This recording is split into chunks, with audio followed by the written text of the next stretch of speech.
தை மாதம் என்றாலே விவசாயிகளின் அறுவடை மாதம்.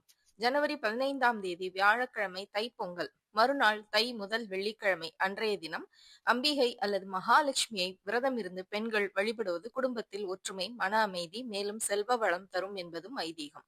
தை முதல் வெள்ளிக்கிழமை காலை 7:20 வரை கேட்டை நட்சத்திரம். அதன் பின்பு மூல நட்சத்திரம் நாள் முழுவதும் வருவதாலும் அன்றைய தினம் தேய்பிறை பிரதோஷம் தினம் வருவதால் பெண்கள் அம்பிகை அல்லது மகாலட்சுமிக்கு பச்சரிசி வைத்து வெற்றிலை பாக்கு, தேங்காய், பழம், மல்லிகைப்பூ அல்லது வெண்தாமரை பூ மற்றும் 2 அகல் விளக்கில் நெய் தீபம் ஏற்றி வழிபாடு செய்வது மிகவும் நல்ல பலனை தரும்.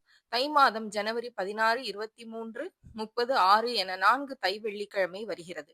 எனவே மகாலட்சுமியை 4 வெள்ளிக்கிழமைகளிலும் வழிபட்டு வந்தால் செல்வ வளம் செழிக்கும், கடன் தொல்லை தீரும் என்பது ஐதீகம். இது போன்ற ஆன்மீக செய்திகளுக்கு பத்மம் யூடியூப் சேனலை சப்ஸ்கிரைப் பண்ணுங்க, லைக் பண்ணுங்க, ஷேர் பண்ணுங்க, கமெண்ட் பண்ணுங்க. நன்றி, வணக்கம்.